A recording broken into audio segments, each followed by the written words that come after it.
जय हिंद साथियों, स्वागत है एक बार फिर से आप सभी का शिक्षा संकल्प के इस ऑनलाइन यूट्यूब प्लेटफॉर्म पर। कैसे हैं आप सभी साथी? आशा करते हैं कि आप लोग बहुत ही अच्छे होंगे, स्वस्थ होंगे। आप सभी को पता है डेली रात को 8:30 बजे सामान्य हिंदी की स्पेशल क्लास होती है जो कि बीएड एंट्रेंस एग्जाम 2026 के लिए महत्वपूर्ण है।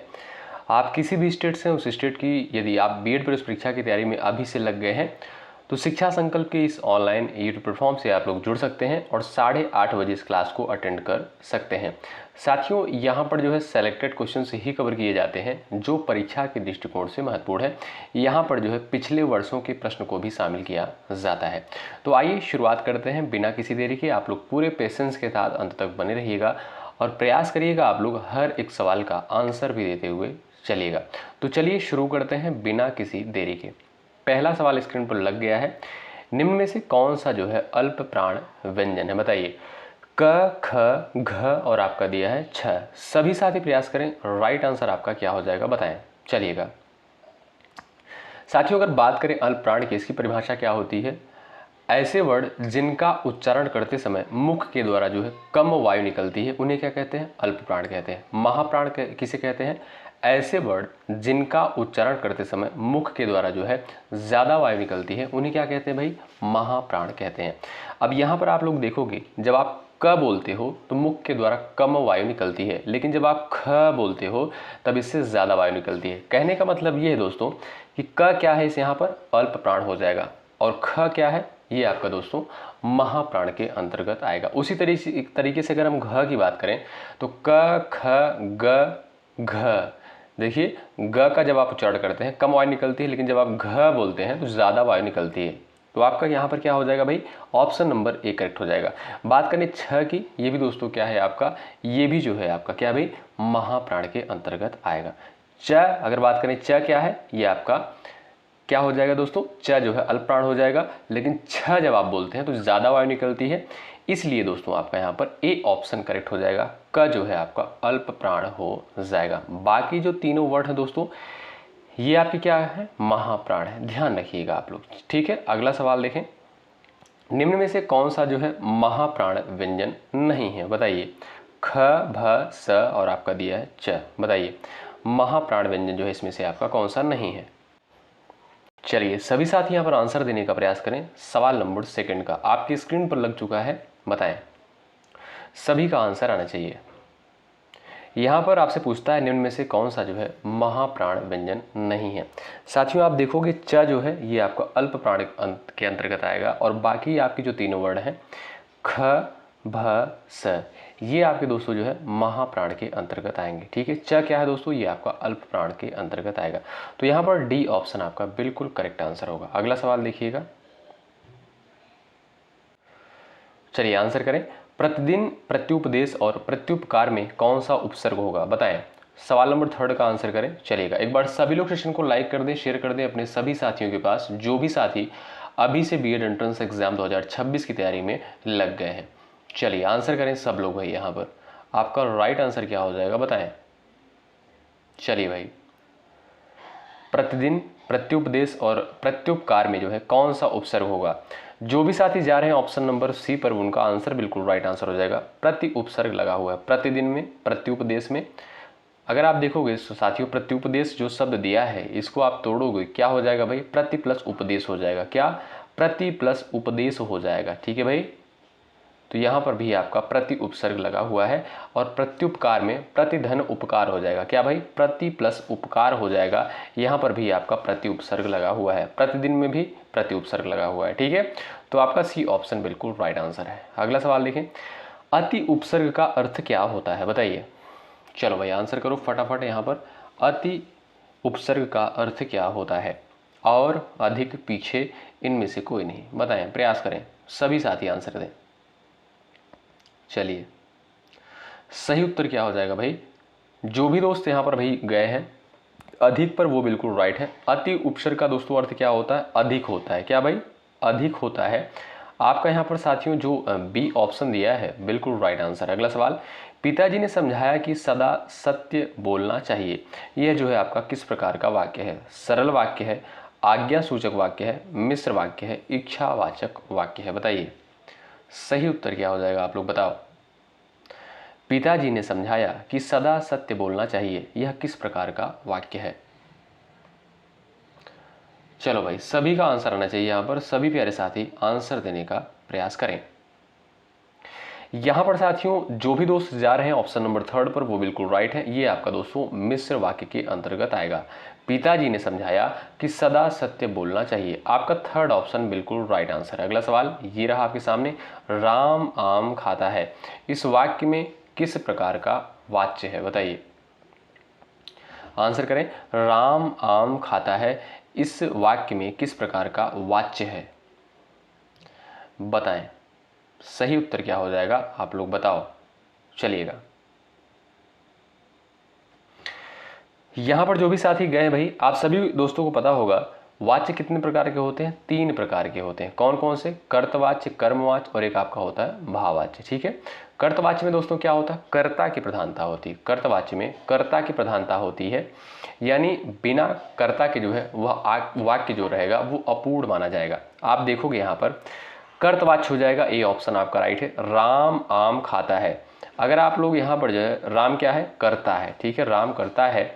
अगर आप लोग इस वाक्य में राम नहीं लगाते हो, यानी कर्ता का प्रयोग नहीं करते हो, तो ये वाक्य जो है आपका अधूरा रहेगा। ठीक है, आम खाता है, कौन खाता है भाई, राम आम खाता है। ठीक है, तो यहाँ पर आपका कर्तवाच्य हो जाएगा। ए ऑप्शन वाले दोस्त राइट है। अगला सवाल, किस समूह में सभी सर्वनाम जो है प्रश्नवाचक है, बताएं। क्या, कौन, किसने, जिनका, जो, किनका, जो, कोई, वह, जिन्होंने, उन पर, किसको, बताएं। सवाल नंबर 7 का आंसर करें आप लोग, किस समूह में सभी सर्वनाम प्रश्नवाचक है। चलिए, सभी प्यारे साथी आंसर करें, सभी का आंसर आना चाहिए। चलिए, सवाल नंबर 7 का यहाँ पर आंसर करें, बताइए। कौन, क्या, किसने। आपका राइट आंसर दोस्तों क्या हो जाएगा भाई, कौन, क्या, किसने। ये आपका एक जो है प्रश्नवाचक सर्वनाम के अंतर्गत आता है। ये सभी जो आपके शब्द दिए गए हैं ये प्रश्नवाचक सर्वनाम के अंतर्गत आते हैं, याद रखिएगा। क्या, कौन, किसने, किसको, ये सभी क्या है दोस्तों, ये आपके प्रश्नवाचक के अंतर्गत आएंगे। सवाल नंबर 8, हे राम तुम कहाँ हो, इस वाक्य में कारक कौन सा होगा, बताइए। चलिएगा, बताएं। हे राम तुम कहाँ हो, इस वाक्य में कौन सा कारक हो जाएगा, अधिकरण, अपादान, संबोधन और आपका दिया है संबंध कारक, बताएं। चलिएगा दोस्तों, अधिकरण कारक की अगर हम बात करें तो अधिकरण कारक का जो कारक चिन्ह क्या होता है, अधिकरण का मतलब में हो गया, पर हो गया। ठीक है, और यहाँ पर आप देखोगे अपादान का क्या होता है, से अलग होना, जहाँ पर अलगाव की स्थिति पैदा हो। जिस वाक्य में जो है अलगाव का भाव आपको दिख रहा हो उसमें क्या होता है भाई, उसमें आपका अपादान कारक होता है। जैसे पेड़ से पत्ते गिरते हैं, अगर इसमें पूछा जाए कि इसमें आपका कौन सा कारक हो जाएगा, आप कहोगे सर अपादान कारक हो जाएगा। ठीक है भाई। और बात करें दोस्तों संबोधन का, संबोधन सा सीधा सा मतलब है, यहाँ पर इस चिन्ह से आप समझ सकते हो संबोधन कारक होगा। ठीक है, हे, अरे, ये सब क्या होते हैं, ये संबोधन कारक के कारक चिन्ह होते हैं। संबंध कारक की बात करें दोस्तों, का, के की, ना, नेनी, रा, रेरी, ये आपका होता है संबंध कारक का। ठीक है, तो यहाँ पर आप देखोगे साथियों क्या लगा है, ये आपका संबोधन कारक का चिन्ह है। ऑप्शन नंबर आपका दोस्तों यहाँ पर जो 3rd दिया है बिल्कुल राइट आंसर। अगला सवाल, कुल कारक कितने प्रकार के होते हैं, बताइए। सब लोग आंसर करें भाई, सभी साथियों का आंसर आना चाहिए यहाँ पर भाई। कुल कारक जो है आपके कितने प्रकार के होते हैं, 7, 8, 9 और 10 दिया है, बताओ। बड़ा ही सिंपल सा सवाल है, आप सभी दोस्त जानते होंगे भाई 8 प्रकार के आपके कारक होते हैं। कौन कौन से, कर्ता हो गया, कर्म हो गया, करण, संप्रदान, अपादान, अधिकरण, संबंध, संबोधन। ठीक है, ये दोस्तों आपके जो है 8 प्रकार के कारक होते हैं। ठीक है, याद रखिएगा। आगे बढ़ते हैं और अगला सवाल देखते हैं। सवाल नंबर नेक्स्ट, अधिकाधिक शब्द का सही संधि विच्छेद क्या हो जाएगा, बताओ। चलो आंसर करो फटाफट आप लोग, अधिकाधिक शब्द का सही संधि विच्छेद क्या हो जाएगा। सवाल नंबर 10 का यहाँ पर सभी प्यारे साथी आंसर करें, सबका आंसर आना चाहिए सवाल के लिए। और भाई कृपया करके सेशन को लाइक कर दें, आपके लिए मेहनत किया जा रहा है, बेहतरीन कंटेंट दिया जा रहा है, आपका कर्तव्य बनता है सेशन को भाई जरूर से ज़रूर आप लोग लाइक करें और शेयर भी कर सकते हैं अपने दोस्तों के पास। यदि आप लोग टेलीग्राम चैनल से नए जुड़े हैं, टेलीग्राम चैनल से भी जुड़ सकते हैं, आपको डिस्क्रिप्शन बॉक्स में लिंक दे दिया गया है। यदि आपको साथियों व्हाट्सएप ग्रुप से भी जुड़ना है तो आप हमें हाय लिखकर मैसेज भेजेंगे और उसमें आप लिखेंगे सर हमें व्हाट्सएप ग्रुप में ऐड कर दीजिए। और व्हाट्सएप नंबर हमारा है 9415768259। ठीक है, आप व्हाट्सएप कर सकते हो, ग्रुप में आपको जोड़ दिया जाएगा। चलिए, अधिकाधिक शब्द का सही संधि विच्छेद क्या हो जाएगा। अधिक धन अधिक, क्या भाई, अधिक धन अधिक, ये आपका जो है अधिकाधिक का सही संधि विच्छेद हो जाएगा, ए ऑप्शन आपका राइट है। अगला सवाल देखिए, किस शब्द में जो है विसर्ग संधि नहीं है, बताएं। चलिए सभी साथी आंसर करें। यहाँ पर आपका राइट आंसर क्या हो जाएगा, आप लोग बताओ, फटाफट यहाँ पर आंसर देने का प्रयास करो। चलिएगा, विसर्ग संधि जो है किसमें नहीं है। चलो एक बार आप लोग कोशिश करो साथियों। चलिएगा, बात करें दोस्तों निरोग शब्द की, तो यहाँ पर देखिएगा, इसका जब आप संधि विच्छेद करेंगे तो निह प्लस क्या हो जाएगा, रोग हो जाएगा। ठीक है, नि प्लस रोग हो जाएगा, और यहाँ पर आपका जो है इसमें विसर्ग लगा हुआ है, तो ये विसर्ग संधि का एग्जाम्पल है। बात करें दोस्तों पुरस्कार का, पुरस्कार में क्या हो जाएगा, पुरः प्लस कार हो जाएगा, यहाँ पर भी विसर्ग आपका लगा है, तो ये भी आपका विसर्ग संधि का एग्जाम्पल हो जाएगा। ठीक, बात करें यहाँ पर भास्कर की, तो भास्कर का क्या हो जाएगा, भा हो जाएगा प्लस कर हो जाएगा। ठीक है, भा हो जाएगा प्लस कर हो जाएगा, यहाँ पर भी आपका विसर्ग लगा है, ये भी आपका दोस्तों क्या है, विसर्ग संधि का एग्जाम्पल है। बात करें यहाँ पर देवार्चन की, इसमें क्या हो जाएगा भाई, देव प्लस अर्चन हो जाएगा। क्या भाई, देव प्लस अर्चन हो जाएगा। यहाँ पर दोस्तों आपका क्या है, ये दीर्घ संधि का एग्जाम्पल है। क्या भाई, दीर्घ स्वर संधि का एग्जाम्पल है, तो डी ऑप्शन आपका राइट है, इसमें विसर्ग संधि आपकी नहीं है। ठीक, अगला सवाल, किस समास में दोनों पद प्रधान होते हैं, बताओ। चलो सवाल नंबर 12 है, आंसर कर दो फटाफट। चलिएगा, किस समास में जो है दोनों पद प्रधान होते हैं, तत्पुरुष समास में, द्वंद्व समास में, द्विगु समास में, बहुब्रीहि समास में, बताओ। चलो भाई साथियों, अगर बात करें यहाँ पर जो है दोनों पद की प्रधानता किस समास में होती है, तो आपका द्वंद्व समास होता है। ठीक है, द्वंद्व समास में जो है दोनों पदों की प्रधानता होती है, आपका बी ऑप्शन राइट है। जैसे लाभ हानि हो गया, क्या भाई, लाभ हानि हो गया, अगर इसमें आपसे पूछा जाए कि इसमें जो है आपका कौन सा समास है, आप कहोगे सर इसमें जो है द्वंद्व समास है। क्यों, क्योंकि दोनों पद की प्रधानता है। दोनों पद का प्रधान होने का मतलब दोस्तों ये है कि लाभ का अलग अर्थ निकल रहा है, हानि का भी अर्थ निकल रहा है। ठीक है, लाभ का अलग अर्थ निकल रहा है, हानि का भी अलग अर्थ निकल रहा है, यानी दोनों शब्दों का जो है, दोनों पदों का अलग अलग अर्थ निकल रहा है। ठीक है, यानी दोनों पद यहाँ पर प्रधान है। ऑप्शन नंबर बी करेक्ट हो जाएगा, द्विगु समास। अगला सवाल देखो, त्रिलोचन शब्द में कौन सा समास है, बताओ। चलो फटाफट आंसर देने का प्रयास करो आप सभी प्यारे दोस्त। त्रिलोचन में जो है आपका कौन सा समास हो जाएगा। चलिए, आपका सटीक आंसर दोस्तों क्या हो जाएगा, त्रिलोचन का अगर आप देखोगे अर्थ क्या होता है दोस्तों, त्रिधन लोचन। ठीक है, अगर आप देखोगे यहाँ पर तीन है लोचन, जिसके लोचन का मतलब दोस्तों क्या होता है, आँख होता है, यानी तीन है आंखें जिनके पास, कौन है, भगवान शिव है। यानी तीसरे पद की यहाँ पर प्रधानता बताई जा रही है। आप कहोगे सर बहुब्रीहि समास है, बिल्कुल सिंपल सा सवाल है, ए ऑप्शन आपका राइट है। दोस्तों आप लोग पिछले वर्ष का प्रश्न पत्र उठाकर देखोगे, इसी आधार पर जो है सवाल पूछे जाते हैं बीएड एंट्रेंस एग्जाम में। आप किसी भी स्टेट से ज़रूर आप लोग क्लास करें इसको। चलिए, अथवा शब्द व्याकरण के अनुसार क्या है, उपसर्ग अव्यय संधि अन्वय, बताएं। चलो भैया आंसर करो फटाफट आप लोग। चलिएगा, अथवा शब्द जो है आपका ये क्या है, ये दोस्तों आपका अव्यय के अंतर्गत आएगा। क्या भाई, ये आपका अव्यय के अंतर्गत आएगा, बी ऑप्शन करेक्ट है। अगला सवाल देखिए, निम्न में से कौन सा जो है जया का अनेकार्थी नहीं है, बताइए। जया का अनेकार्थी इसमें से आपका कौन सा नहीं है, दुर्गा, पार्वती, पताका और आपका दिया है जल, बताओ।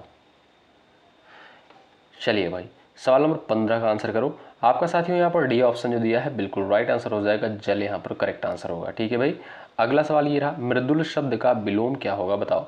मृदुल शब्द का विलोम क्या हो जाएगा, आप सभी मेरे दोस्त आंसर करो। चलो भाई साथियों, मृदुल की अगर हम बात करें तो मृदुल का अर्थ क्या होता है, मृदुल का अर्थ दोस्तों आप कह सकते हो कोमल, क्या, जो चीज़ें सॉफ्ट होती हैं, यानी जो चीज़ें कोमल होती हैं। ठीक है, और यहाँ पर आप देखोगे रुक्ष का दोस्तों अर्थ क्या होता है, रुक्ष का मतलब आप कह सकते हो कठोर यानी खुरदुरा जो होता है। ठीक है, तो आपका यहाँ पर ए ऑप्शन राइट हो जाएगा। तो मृदुल का विलोम क्या होगा, और रुक्ष होगा। अगला सवाल, वैमनस्य का विलोम क्या हो जाएगा, बताओ। चलो आंसर करो फटाफट, यहाँ पर राइट आंसर क्या है, वैमनस्य का विलोम शब्द क्या है, बताएं। वैमनस्य का विलोम शब्द क्या है, सभी का आंसर आना चाहिए भाई। यहाँ पर आपका सही उत्तर क्या हो जाएगा, बताओ। चलिए, यहाँ पर दोस्तों आपका क्या हो जाएगा, सौमनस्य। क्यों भाई, ऑप्शन नंबर आपका ए बिल्कुल करेक्ट आंसर हो जाएगा। अगला सवाल ये रहा, अरड़ शब्द का पर्यायवाची नहीं है, बताइए। चलो फटाफट आंसर करो यहाँ पर, अरड़ का जो है पर्यायवाची इसमें से आपका कौन सा नहीं है। चलिए साथियों, अगर बात करें अरड़ शब्द की, तो अरड़ के जो है आपके कौन कौन से पर्यायवाची होते हैं। अरड़ का मतलब दोस्तों क्या होता है, जंगल होता है, ठीक है। और जंगल के पर्यायवाची कौन कौन से होते हैं, कान हो गया आपका, कंतार हो गया, जंगल हो गया, और इसका जो पर्यायवाची हो जाएगा असमर, जो है आपका डी ऑप्शन राइट हो जाएगा, ठीक है। तो अरड़ शब्द का पर्यायवाची नहीं है असमर, ठीक है।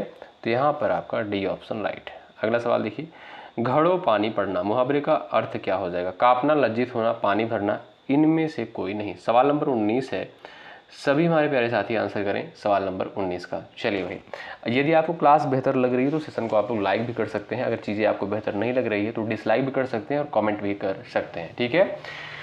तो घड़ों पानी पड़ना मुहावरे का दोस्तों अर्थ क्या हो जाएगा, आप सभी साथियों को पता होना चाहिए, लज्जित होना। क्या भाई, लज्जित होना, आपका बी ऑप्शन बिल्कुल राइट होगा। अगला सवाल ये रहा, पलंग का तत्सम रूप क्या होगा, बताओ।